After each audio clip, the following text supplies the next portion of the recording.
ಸಾಮಾನ್ಯವಾಗಿ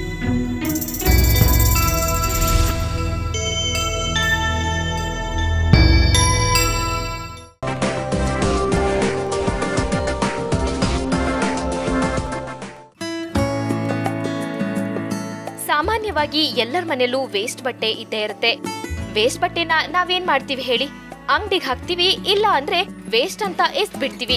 ಆದ್ರೆ ವೇಸ್ಟ್ ಬಟ್ಟೆಯಿಂದಲೂ ನಾನಾ ರೀತಿಯ ಡಿಸೈನ್ ಗಳನ್ನ ರೆಡಿ ಮಾಡಿ ಮತ್ತೆ ಬಟ್ಟೆಗೆ ಪ್ಯಾಚ್ ವರ್ಕ್ ಮಾಡಬಹುದು ಅಂದ್ರೆ ನಿಮ್ಗೆ ನಂಬೋಕ್ಕಾಗುತ್ತಾ? ಅದಕ್ಕೆ ನೋಡಿ, ನಮ್ಮ ಸಿರೀಸ್ ಅಕ್ಕಿ ಒಬ್ರು ಪ್ಯಾಚ್ ವರ್ಕ್ ಮಾಡೋದು ಹೇಗೆ ಅಂತ ತುಂಬಾ ಸಿಂಪಲ್ ಆಗಿ ತೋರಿಸಲಿದ್ದಾರೆ. ಈ ಪ್ಯಾಚ್ ವರ್ಕ್ ಮಾಡುವ ವಿಧಾನ ಹೇಗೆ ಅಂತ ನೀವು ಒಮ್ಮೆ ನೋಡಿ. ನಾನಿವತ್ತು ವೇಸ್ಟ್ ಬಟ್ಟೆಯಿಂದ ಪ್ಯಾಚ್ ವರ್ಕ್ ಮಾಡೋದು ಯಾವ ರೀತಿ ಅನ್ನೋದನ್ನು ತೋರಿಸ್ತಾ ಇದ್ದೀನಿ. ಪ್ಯಾಚ್ ವರ್ಕ್ ಮಾಡಲು ಬೇಕಾಗುವಂಥ ಸಾಮಗ್ರಿಗಳು: ವೇಸ್ಟ್ ಬಟ್ಟೆ, ಸೂಜಿ ಮತ್ತು ದಾರ ಮತ್ತು ಕತ್ತರಿ. ನಾನಿವಾಗ ಎರಡು ರೀತಿ ಪ್ಯಾಚ್ ವರ್ಕ್ ಮಾಡೋದನ್ನು ತೋರಿಸ್ತಾ ಇದ್ದೀನಿ, ಒಂದು ಸ್ಕ್ವಯರು ಮತ್ತು ಒಂದು ರೌಂಡು. ಮೊದಲು ನಾನು ಸ್ಕ್ವಯರಲ್ಲಿ ಯಾವ ರೀತಿ ಮಾಡೋದು ಅನ್ನೋದನ್ನು ತೋರಿಸ್ತಾ ಇದ್ದೀನಿ. ಮೊದಲು ಈಗಿರೋಂಥ ಬಟ್ಟೆನ ಮಧ್ಯಕ್ಕೆ ಫೋಲ್ಡ್ ಮಾಡ್ಕೋಬೇಕು ಮತ್ತು ಫ್ಯಾನ್ ಫೋಲ್ಡಿಂಗ್ ಮಾಡ್ಕೋಬೇಕು. ಇದು ಯಾವಾಗಲೂ ಈ ಸ್ಕ್ವಯರ್ ಮಾಡೋ ಅಂಥದ್ದನ್ನು ನೀವು ಕಾಟನ್ ಬಟ್ಟೆ ತೊಗೊಂಡ್ರೆ ತುಂಬ ಚೆನ್ನಾಗಿ ಬರುತ್ತೆ. ಈಗ ನಾನು ಫ್ಯಾನ್ ಫೋಲ್ಡಿಂಗ್ ಮಾಡ್ತಾಯಿದ್ದೀನಿ. ಈಗ ಪೂರ್ತಿ ಮಾಡ್ಕೋಬೇಕು. ಈಗ ಮಾಡಿಕೊಂಡು ಹೀಗೆ ಬರುತ್ತೆ ಫ್ಯಾನ್ ಥರ. ಈ ಕಡೆ ಭಾಗ ಮತ್ತು ಎಡಭಾಗ ಎರಡನ್ನು ಟೈಟಾಗಿ ಇಟ್ಕೋಬೇಕು.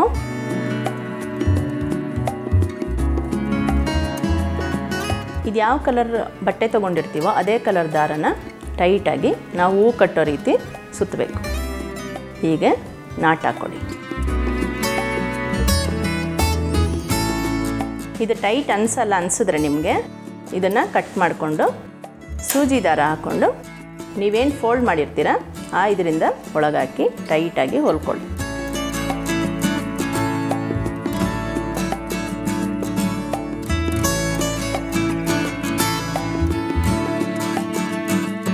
ಹೀಗೆ ಹೊಲ್ಕೊಂಡು ಈಗ ಸ್ಕ್ವಯರ್ ಮಾಡಿರೋವಂಥದ್ದು ಒಂದು ಪೆಟಲ್ ಮಾಡಿ ಇಟ್ಕೊಂಡಿದ್ದೀನಿ. ಈಗ ರೌಂಡ್ ಯಾವ ರೀತಿ ಮಾಡಬೇಕು ಅನ್ನೋದನ್ನು ನಾನಿವಾಗ ತೋರಿಸ್ತಾ ಇದ್ದೀನಿ. ಈಗ ರೌಂಡ್ ಮಾಡೋ ಅಂಥದ್ದನ್ನು ದೂರಕ್ಕೆ ರನ್ನಿಂಗ್ ಸ್ಟಿಚ್ ಹಾಕ್ಕೊಳ್ಳಿ. ಹೀಗೆ ಪೂರ್ತಿ ಇದೇನು ಕಟ್ ಮಾಡಿರ್ತೀರ ಅದು ಪೂರ್ತಿ ರನ್ನಿಂಗ್ ಸ್ಟಿಚ್ ಹಾಕ್ಕೊಳ್ಳಿ.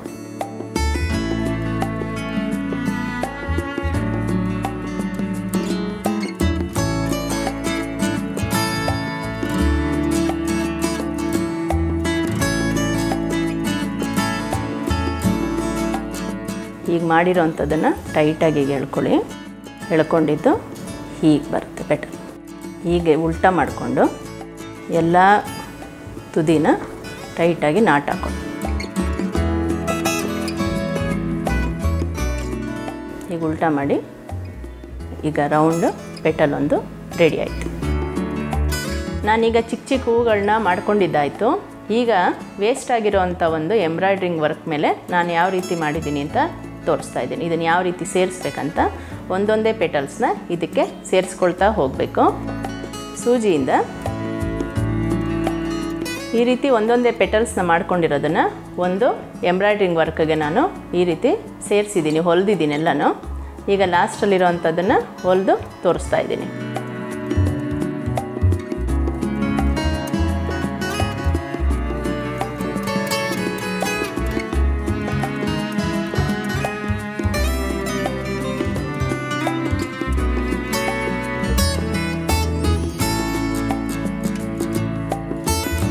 ನೋಡಿ ಈ ರೀತಿ ಫಿನಿಶ್ ಆಗುತ್ತೆ.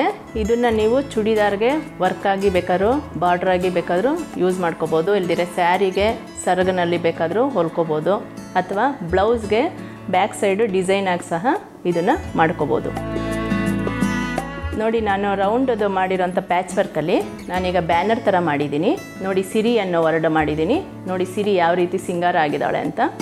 ಇದೇ ರೀತಿ ನೀವು ಬರ್ತ್ಡೇನಲ್ಲಿ ಮಕ್ಕಳುಗಳ ಹೆಸರಲ್ಲೂ ಬೇಕಾದರೂ ಮಾಡಿಟ್ಕೋಬೋದು, ಅಥವಾ ಮದುವೆನಲ್ಲಿ ಗಂಡು ಹೆಣ್ಣು ಹೆಸರು ಬೇಕಾದರೂ ಮಾಡಿಟ್ಕೋಬೋದು. ಥರ್ಮಾಕೋನಿಂದ ಮಾಡಿರೋವಂಥದ್ದು ಮತ್ತು ಫ್ಲವರಿಂದ ಮಾಡಿರೋವಂಥದ್ದು ಹೆಚ್ಚು ಬಾಳಿಕೆ ಬರೋವಂಥದ್ದಲ್ಲ. ನೀವು ಫ್ರೀ ಟೈಮ್ ಇದ್ದಾಗ ಈ ರೀತಿ ಮಾಡಿಟ್ಕೊಂಡ್ರೆ ಸುಮಾರು ವರ್ಷ ಬಾಳಿಕೆ ಬರುತ್ತೆ. ಇದು ಸ್ಕ್ವಯರಿಂದ ಮಾಡಿರೋಂಥ ಪ್ಯಾಚ್ ವರ್ಕ್ ಮಾಡಿ ಇದಕ್ಕೆ ಮಣಿ ಹಾಕಿದ್ದೀನಿ, ಸೈಡಲ್ಲಿ ಬೀಡ್ಸ್ ಹಾಕಿದ್ದೀನಿ, ಜೊತೆಗೆ ಇದು ಚಮಕಿ ಹಾಕಿದ್ದೀನಿ. ಈ ರೀತಿ ಗ್ರ್ಯಾಂಡ್ ವರ್ಕ್ ಬೇಕಾದರೂ ನೀವು ಚೂಡಿದಾರ್ಗೆ ಮಾಡ್ಕೋಬೋದು. ಅದೇ ರೀತಿ ಬ್ಲೌಸ್ಗೆ ಬ್ಯಾಕ್ ಸೈಡು ಈ ಪ್ಯಾಚ್ ವರ್ಕ್ ಮಾಡಿದ್ದೀನಿ. ಚಿಕ್ಕ ಚಿಕ್ಕದಾಗಿ ಕಟ್ ಮಾಡಿಕೊಂಡು ಈ ರೀತಿ ಬೇಕಾದರೂ ನೀವು ಪ್ಯಾಚ್ ವರ್ಕ್ ಮಾಡ್ಕೋಬೋದು.